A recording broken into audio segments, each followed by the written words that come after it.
Shalom, jumpa lagi dengan saya Pendeta Muhammad Ramli dalam acara Korma atau khotbah dari rumah. Nah, hari ini kembali kita akan belajar tentang firman Tuhan dari pertama Yohanes pasal 4 ayat 8 hingga ayatnya yang ke-10. Namun sebelum kita belajar tentang firman Tuhan ini, mari kita satu dalam doa, kita berdoa. Bapa kami yang di sorga, terpujilah Engkau dalam kehidupan kami, sebab Engkaulah Allah kami, Engkaulah penolong, pelindung dan pemelihara kami. Saat ini Tuhan, kami hendak membaca dan sekaligus juga merenungkan firman-Mu. Anugerahkanlah kepada kami Roh-Mu yang kudus, agar kami dapat mengerti dan memahami firman-Mu dengan baik. Inilah doa kami Tuhan, ampuni salah dan dosa kami, dalam nama Yesus kami berdoa. Amin.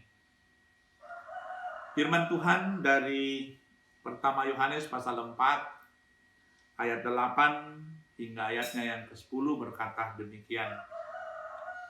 Barang siapa tidak mengasihi Allah, barang siapa tidak mengasihi, ia tidak mengenal Allah, sebab Allah adalah kasih.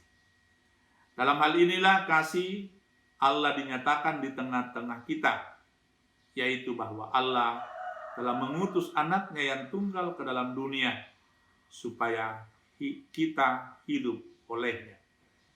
Inilah kasih itu, bukan kita yang telah mengasihi Allah, tetapi Allah yang telah mengasihi kita, dan yang telah mengutus anaknya sebagai pendamaian bagi dosa-dosa kita. Sampai sedemikian jauh pembacaan firman Tuhan. Yang berbahagia adalah setiap orang yang mendengar dan melakukan firman Tuhan dalam kehidupannya setiap hari. Nah, tema kita hari ini adalah cinta kasih, yang diambil dari pertama Yohanes 4 ayat 8 sampai 10 tadi. Nah, saudara-saudara, satu pertanyaan kecil yang diajukan adalah, apa yang membuat seseorang rela berkorban, bahkan rela mengorbankan nyawanya? Jawabannya adalah cinta. Cinta mampu membuat seseorang melakukan melebihi kemampuannya. Cinta mampu menghipnotis seseorang untuk berbuat sesuatu di luar kewajaran. Misalnya, ada anak yang rela meninggalkan orang tuanya demi mengejar cintanya. Ya, mungkin karena kekasihnya tidak direstui, maka ia rela meninggalkan orang tuanya dan bersama-sama dengan kekasihnya. Ada orang tua yang rela meninggalkan istri, suami, dan anak-anaknya demi mengejar cintanya yang lain. Ada juga yang rela membunuh karena cinta. Misalnya, karena cintanya ditolak, maka ia menghabisi nyawa orang yang ia cintai, dan lain-lain. Nah, itulah kekuatan cinta yang bisa mendorong seseorang untuk melakukan sesuatu di luar nalar kita manusia. Nah, saudara-saudara, sebutan lain dari kata cinta adalah kasih, yang dalam bahasa Inggris disebut love.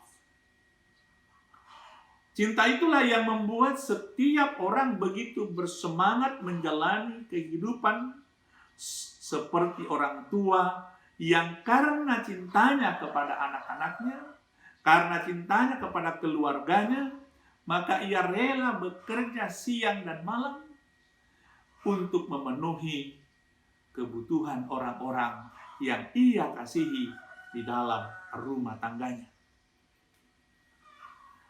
Nah, saudara-saudara yang dikasihi dan diberkati oleh Tuhan kita Yesus Kristus. Cinta secara otomatis akan menjadi bagian hidup dari setiap manusia. Cinta dapat diumpamakan air di dalam tandon, lalu mengalir melalui keran-keran yang dibuka. Begitulah cinta dalam hidup manusia. Harus diingat bahwa cinta mengalir karena ada sumbernya. Ya, pertanyaannya adalah, dari mana sumber cinta itu? Sumber cinta itu adalah dari Tuhan sendiri. Tuhan telah mengalirkan nafas dan denyut cinta pada setiap ciptaannya yang serupa dan segambar dengannya. Karena itu firman-Nya dikatakan, setiap orang yang tidak mengasihi atau mencintai, dia tidak mengenal Allah, sebab Allah adalah kasih. Pertama Yohanes pasal 4 ayatnya yang ke-8. Cinta Allah itu murni. Cintanya tidak pilih-pilih, bahkan cintanya tak dapat diukur oleh kekayaan yang dimiliki oleh manusia. Hal itu terbukti dari pengorbanannya yang luar biasa, yang rela dihina, rela dilecehkan, rela dipukuli, dicambuk, bahkan mati di atas kayu salib. Sebagaimana yang dilakukan oleh Yesus Kristus demi cintanya kepada manusia yang tidak lain adalah ciptaan Allah sendiri. Karena itu dikatakan, karena begitu besar kasih Allah akan dunia ini, sehingga Ia telah mengaruniakan anaknya yang tunggal, supaya setiap orang yang percaya kepadanya tidak binasa, melainkan beroleh hidup yang kekal. Yohanes 3 ayatnya yang ke-16. Saking cintanya Allah pada kita, maka Dia tidak ingin manusia mati binasa dan sia-sia, sehingga Dia mengekspresikan cintanya sedemikian rupa. Nah, apa yang dilakukan oleh Tuhan Yesus memang tidak mungkin kita bisa melakukannya.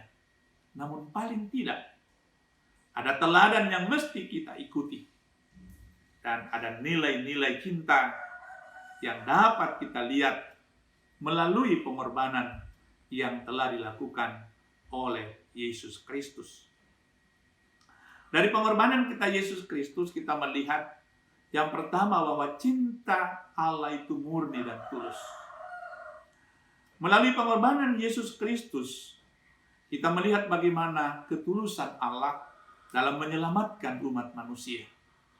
Tidak ada kepentingan terselubung dari pengorbanan Kristus ini. Yang kedua, cintanya itu penuh dengan pengorbanan. Allah rela mengorbankan putranya yang tunggal, yaitu Yesus Kristus, demi menyelamatkan umat manusia.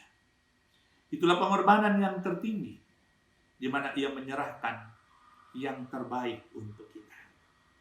Yang ketiga, cintanya itu bukan nafsu kedagingan, melainkan cinta ilahi. Cinta Allah adalah cinta yang tulus, cinta yang murni, yang dianugerahkan dalam hidup kita manusia. Yang berikut, melalui pengorbanan Yesus Kristus kita melihat bahwa cintanya tak bernoda dan tak bercacat.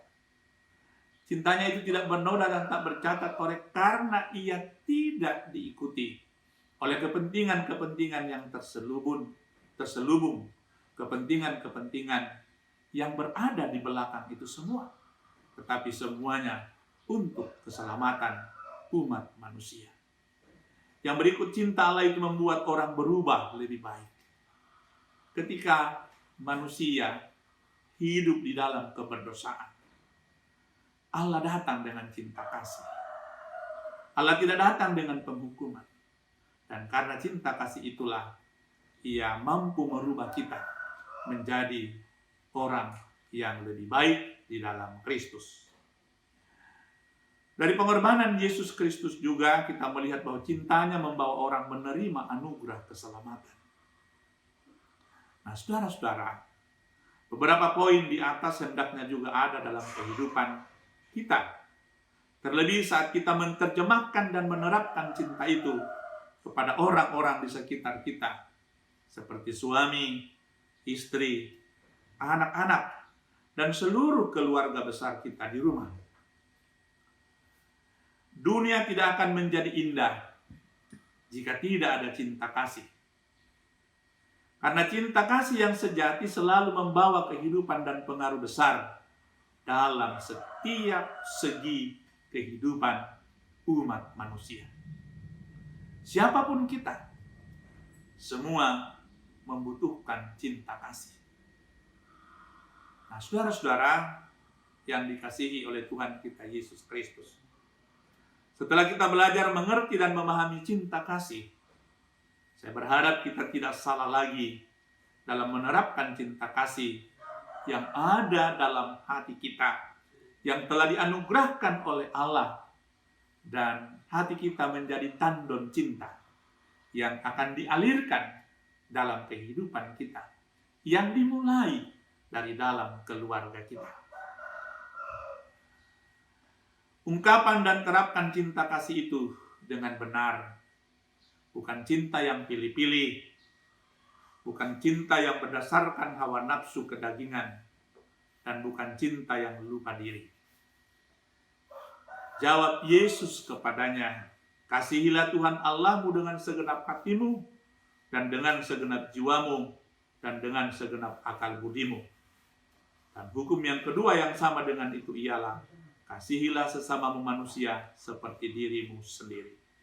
Matius 22 ayat 37 hingga ayatnya yang ke-39.